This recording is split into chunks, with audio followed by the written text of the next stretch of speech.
Hi everyone, this is Courtney with GrayLaw TV, and today we're going to tell you everything that you need to know about biometrics, so stay tuned.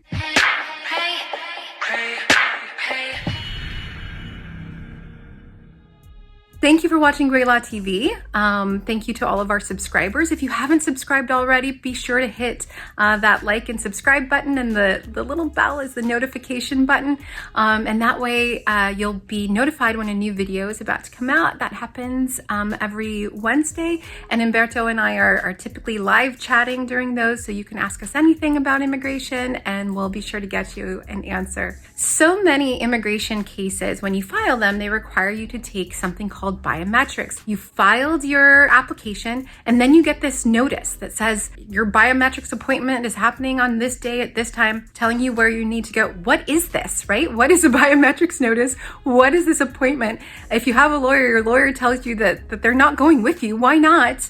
Isn't this a big deal? And the answer is no, it is not a big deal. It is simple, it is straightforward. I'm going to tell you everything that you need to know about the biometrics appointment. We'll talk about what it is, what you have to take with you, what it means for your case, and then I'll tell you a tip, right, that nobody really knows about biometrics, but all of the GrayLaw family is about to know. It's a really wonderful trick and tip that lawyers know, that we tell our clients, that people don't generally know. So I want to make sure that you know this really important trick about biometrics. I'm going to tell you some really good news about biometrics that's going on right now. The biometrics appointment, you've gotten this notice that says you need to be at this particular place at this particular time. Is it an interview?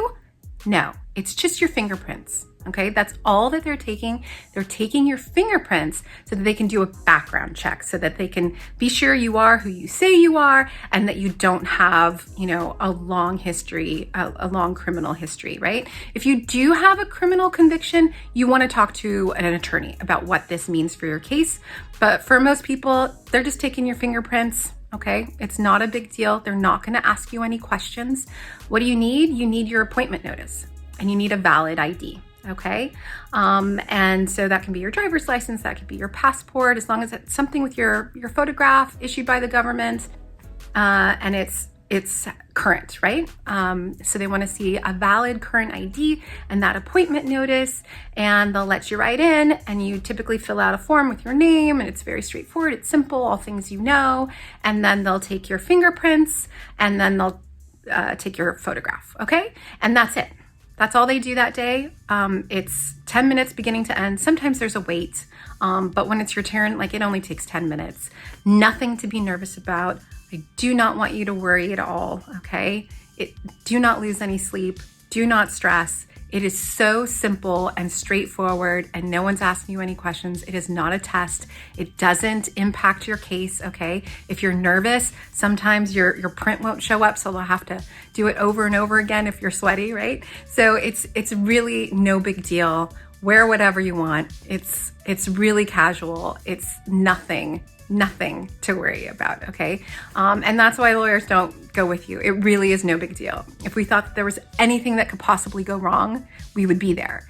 Nothing can go wrong, okay? Nothing. So there is nothing to worry about. The big tip for biometrics is that they're really flexible about it. They're really nice about it. So if you get your biometrics appointment and you're like, well, I'm out of town on that day, or I have a big meeting, or it's my kid's soccer game, whatever it is, you can go early. I tell people that they can go up to 2 weeks early, right? And if they're waiting for the officer who's processing your case is waiting for the biometrics and the clearance to come back, your background check to come back, right? And so if you go early, it might get back to them a little early, and it could speed along your case just by a couple of weeks, but it's something, right? So if something got a little delayed in the beginning, this is a place where you could pick up a little time on your case. So you can go ahead, you can go early. When you arrive, say to the officer, I have a conflict on that date. And I tell my clients, they can say, my attorney said that I could come a little bit early and see if you could possibly take me today. If you have time, I can come back in the afternoon, I can come back tomorrow. Usually they'll let you in right on the spot. They don't care. They're like, yeah, come on in, no big deal. If you don't, for somebody who doesn't have an attorney, just say, I heard that that it was possible for me to come early. You know, do you have space for me? And I've never had anybody turn away. Okay, in 15 years, I've never had anybody turn away. If you miss your appointment, they'll take you late. Okay, so, oh my gosh, I missed my appointment. What do I do? You know, or I have a conflict on that date, or I'm out of town until, you know, a week later. What do I do? You just go late. You don't have to even notify them. You don't have to reschedule it. You just show up. And when it's within a couple weeks, they really don't care, and just say, oh my gosh, I missed my appointment, or I was out of town. Can you please take me today? Can you take me now? You know, I can come back another time if there's a better time. Just be really kind, be apologetic, and they'll typically take you right on the spot. Nobody that I know has been turned away. Hundreds and hundreds of people of our clients have done this, and nobody's ever been turned away. So you can go early, you can go late. I wouldn't recommend pushing it beyond that 2-week period. Technically, you have 87 days, okay, past your scheduled date to take your biometrics. Why do that? Go as close to your appointment as you can, okay? Make it easy on them. The best thing is to go on the date, on the time that it says, but if you can't, you can go a little early, you can go a little late. It's not a big deal, okay? It really is the most flexible moment of immigration, so take advantage if you need to, okay? In terms of the really good news about biometrics, right now it's January 2021. We're still in the midst of COVID-19. They really do want to practice social distancing, and they're not allowing as many people into the biometrics locations. Some of them aren't open at all. They're really trying to protect people, and so people aren't getting their biometrics appointments. The really good news is that they're waiving some of them. Some people aren't being required to take biometrics at all. If you've had your biometrics taken for another case within the last couple of years, usually they're using that old biometrics. Okay, and so that's really, really good news, and they'll go ahead and process your case without you needing to get a new biometrics. So that's really, really wonderful.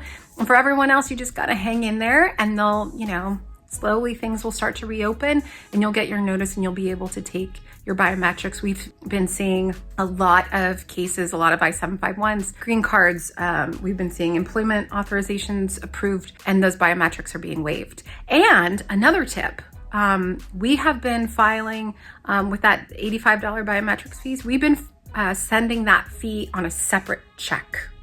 And in some instances, not all the time, you still have to pay the fee, okay? Even though they're not really doing very many biometrics, you still have to pay the fee. Make sure you pay that $85. But if you send it in a separate check, there is some chance, not guaranteed, but some chance that USCIS will return the check. They are doing that in some cases. So that's, you know, that's really good news. That's everything you need to know about biometrics. Thank you for watching GrayLaw TV. Don't forget to like and subscribe.